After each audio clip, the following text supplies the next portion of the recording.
What would you do if everything you thought you knew about your life was torn apart in a single night? For Olivia, Christmas Eve was supposed to be a magical evening, a chance to shine in front of her husband's family. Instead, it became the night that changed her life forever. The crisp winter air nipped at my cheeks as I hurried around the kitchen, putting the finishing touches on what I hoped would be the perfect Christmas Eve dinner. The savory aroma of roasted turkey mingled with the sweet scent of cinnamon and nutmeg from the apple pie cooling on the counter.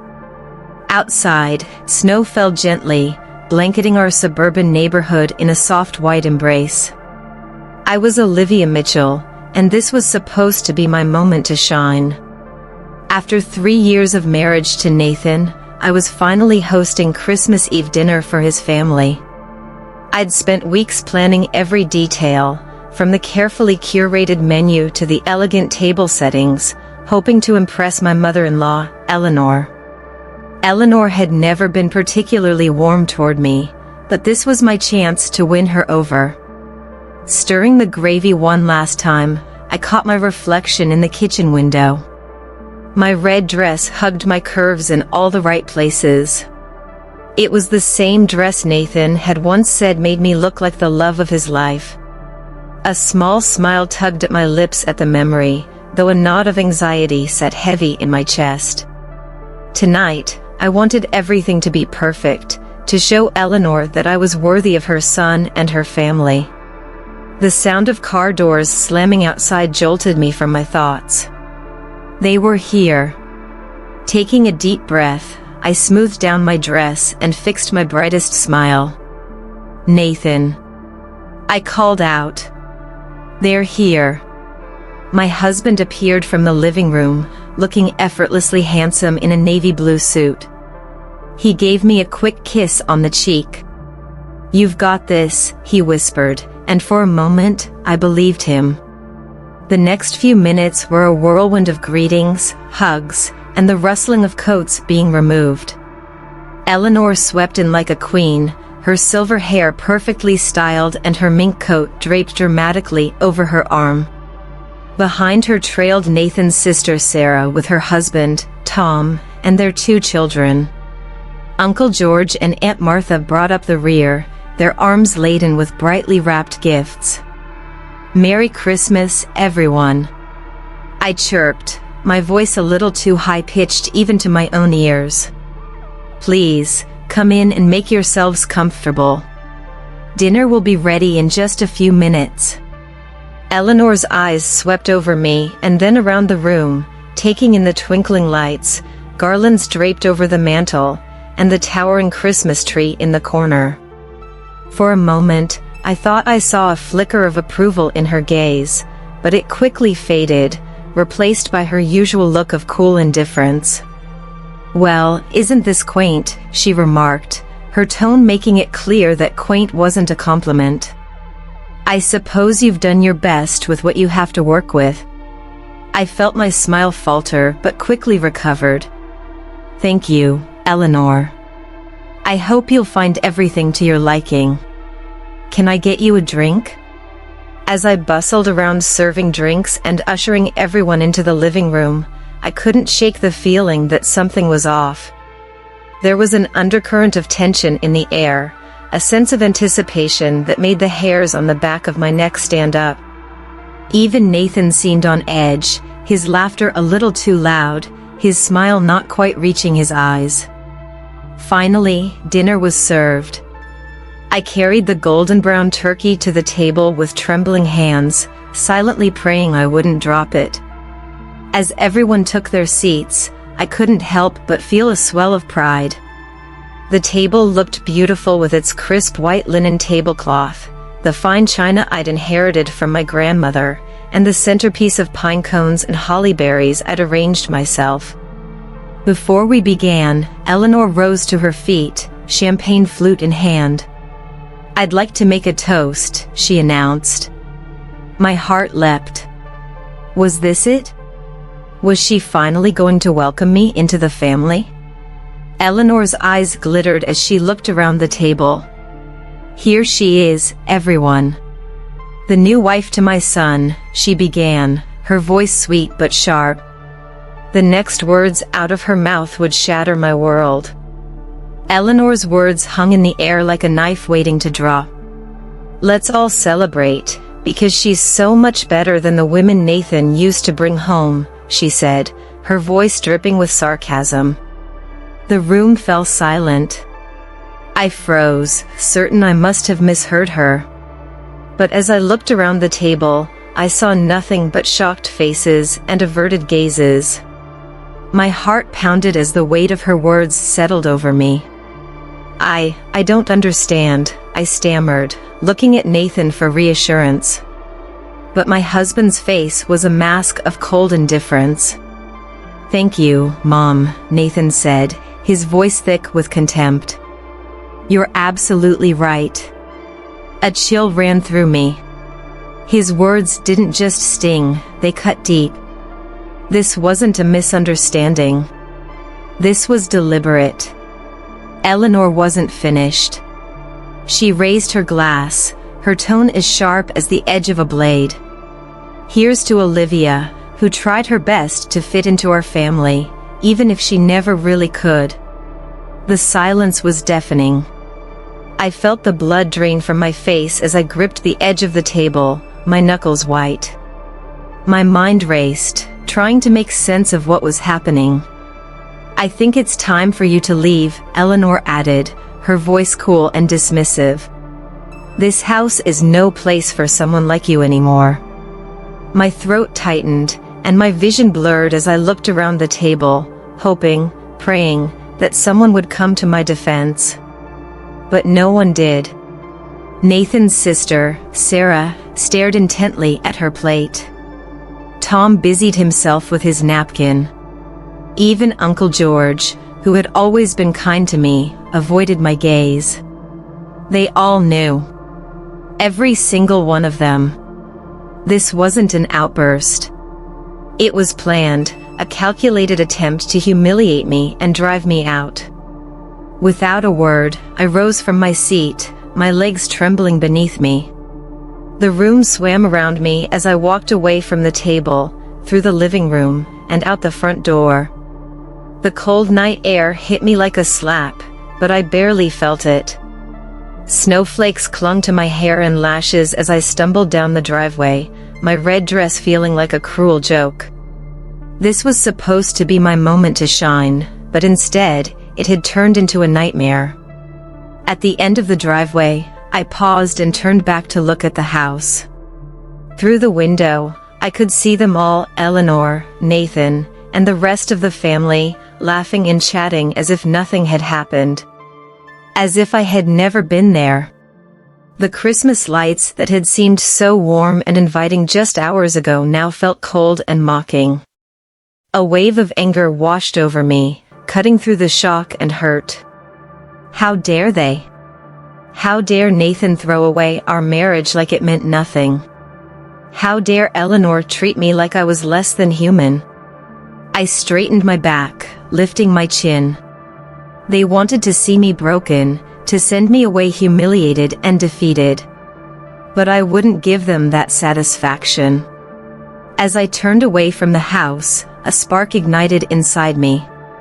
I may have lost my husband and my home tonight, but I hadn't lost my dignity, or my will to fight. They thought they could discard me. They were about to learn just how wrong they were. The icy wind whipped at my face as I walked aimlessly through the snow-covered streets. Each step away from what I had once called home felt heavier than the last. The cheerful Christmas lights decorating the houses mocked me with their warmth, a cruel contrast to the emptiness I felt inside. I didn't know where I was going, only that I couldn't stop. My mind was a whirlwind of betrayal, confusion, and anger. Eleanor's cutting words echoed in my head. Nathan's cold indifference stung worse than the wind biting at my cheeks. And the rest of them, silent witnesses to my humiliation, only deepened the ache. When I finally stopped, I found myself in the town square. The massive Christmas tree loomed above me, its twinkling lights a sharp reminder of the season's joy I could no longer feel. I sank onto a bench, the snow soaking through my dress, but I didn't care. My chest tightened as the weight of it all pressed down on me. "You okay there, miss?" I looked up to see an older man, bundled against the cold, holding a steaming cup of coffee. His kind eyes scanned my face with concern. "I'm fine," I lied, forcing a tight smile. He hesitated, clearly unconvinced, but nodded anyway. "Well, find somewhere warm soon," he said gently. "It's not a night to be out alone." His words hit me like a jolt. He was right, I couldn't stay here. I needed a plan. Trembling, I pulled out my phone and scrolled through my contacts. Most of the names blurred together, people I hadn't spoken to in ages because I distanced myself from Nathan and his family. Then I saw Samantha's name. My college roommate and once closest friend. We hadn't spoken in months, but in that moment, I didn't hesitate. I hit the call button. "Olivia?" Samantha's groggy voice answered after a few rings. "Is everything okay?" Hearing her familiar voice broke the dam I'd been holding back. "Sam," I choked out, tears spilling down my cheeks. I need help."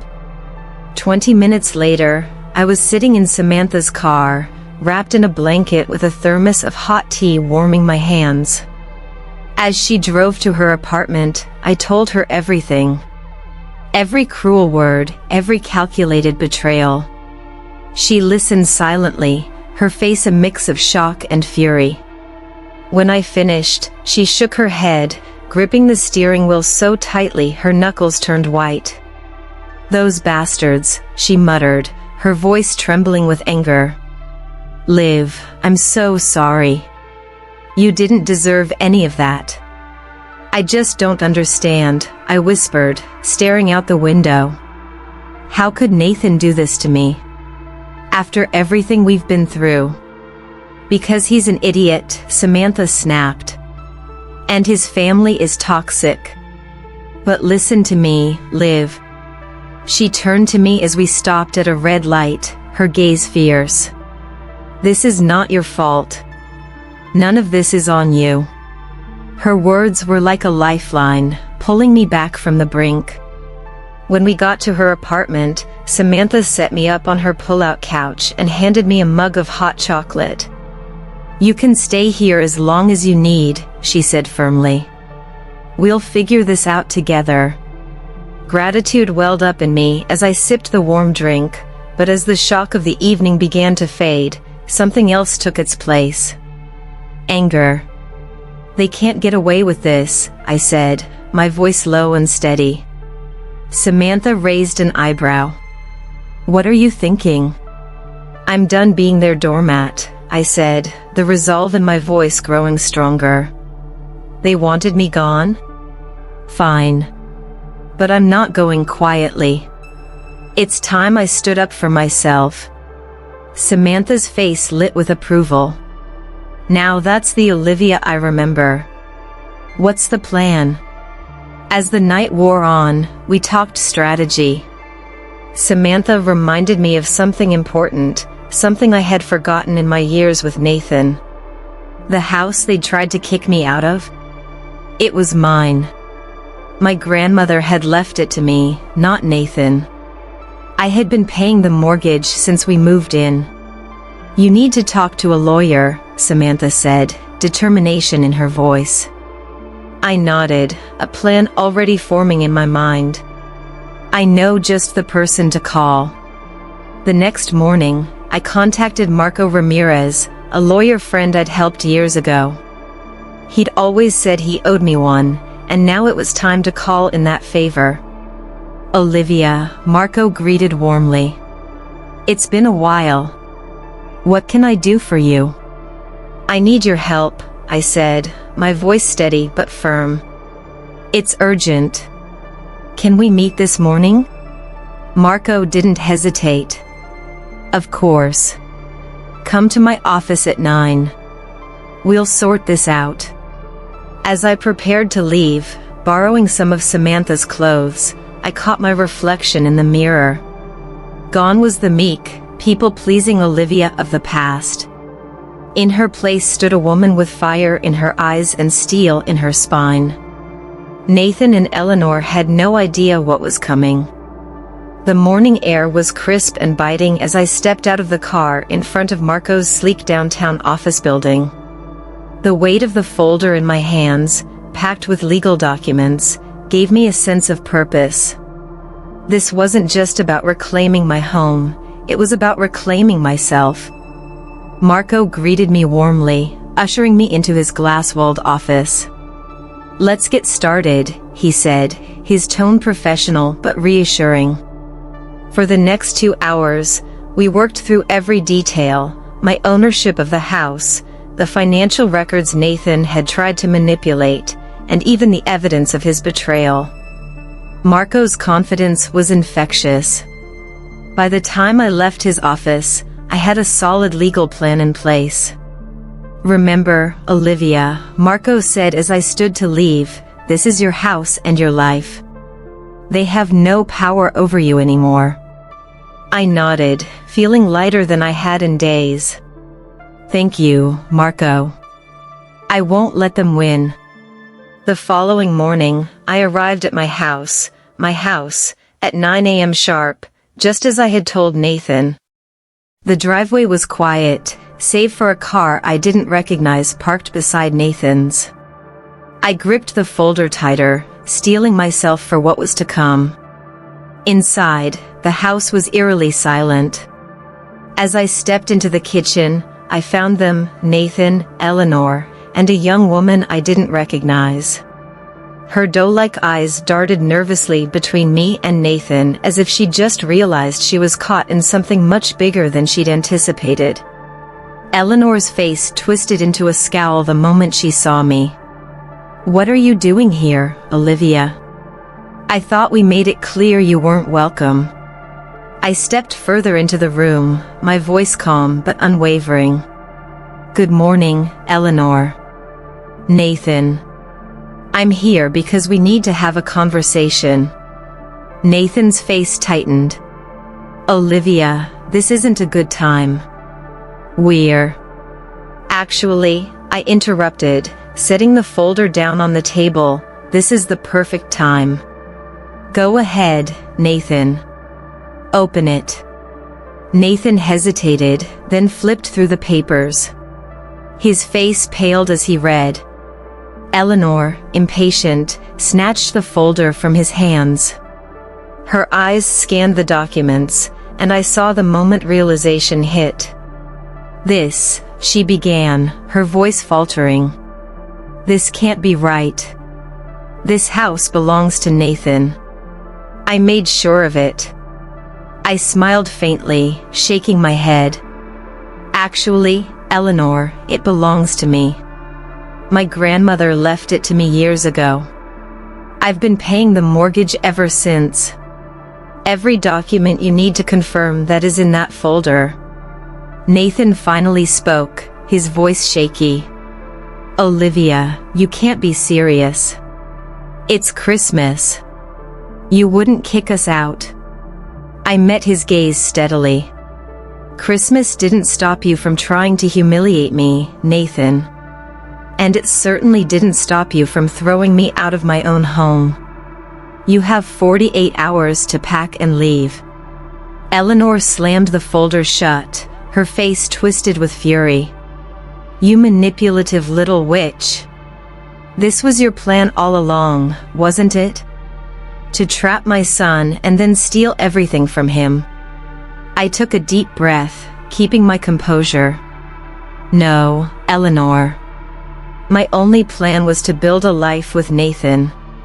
But he and you made it very clear I wasn't part of this family. So now, I'm reclaiming what's mine." The young woman at the table, the one I now realized was Nathan's new girlfriend, stood abruptly.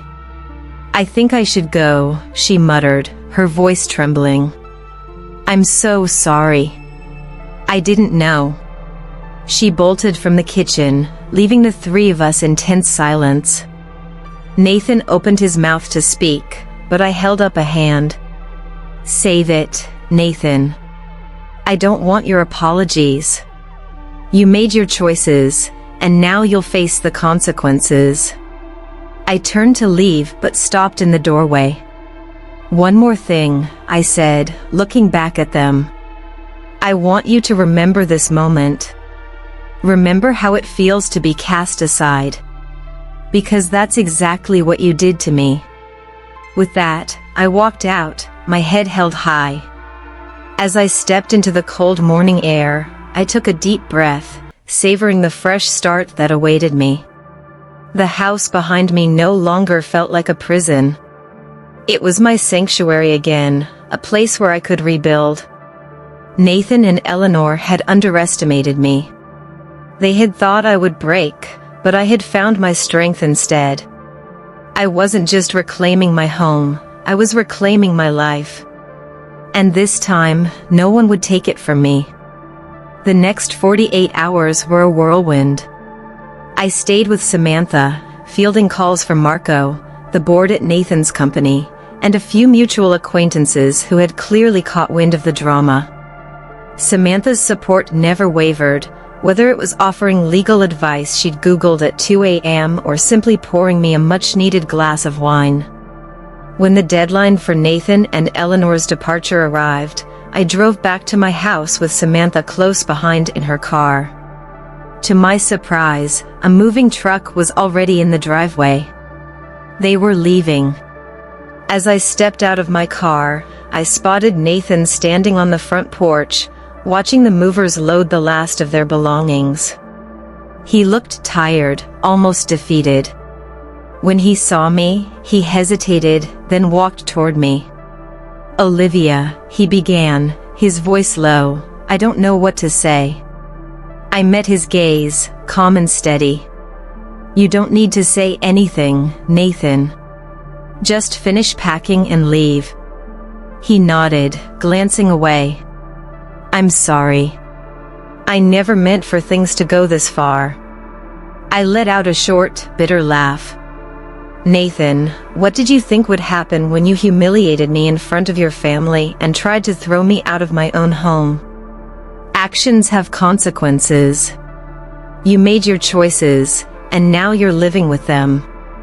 Before he could respond, Eleanor's sharp voice called from inside the house. Nathan. Stop dawdling and get in here. He sighed and turned back toward the house. Take care, Olivia. Goodbye, Nathan, I replied. I watched as the moving truck pulled away, Eleanor sitting rigidly in the passenger seat. She didn't look back. I felt no satisfaction in their departure, just a sense of relief and closure. Samantha joined me on the porch. How do you feel? She asked, her voice soft.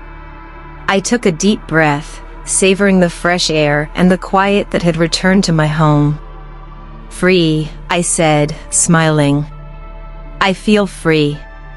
Over the next few weeks, I threw myself into reclaiming the house, transforming it into a place that reflected who I had become.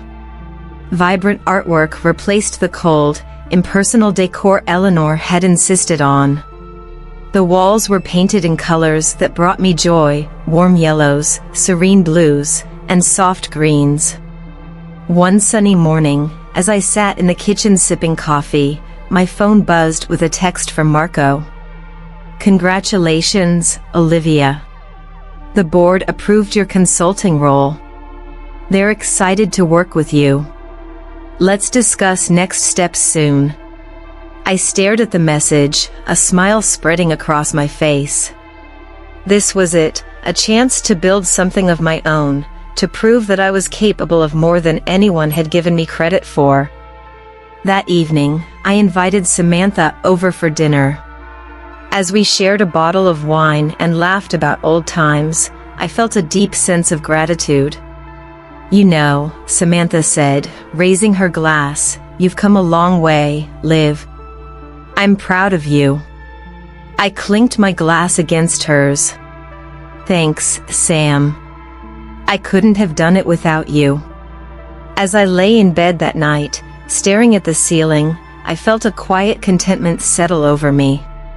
The journey hadn't been easy, the betrayal, the humiliation, the struggle to rebuild, but it had made me stronger.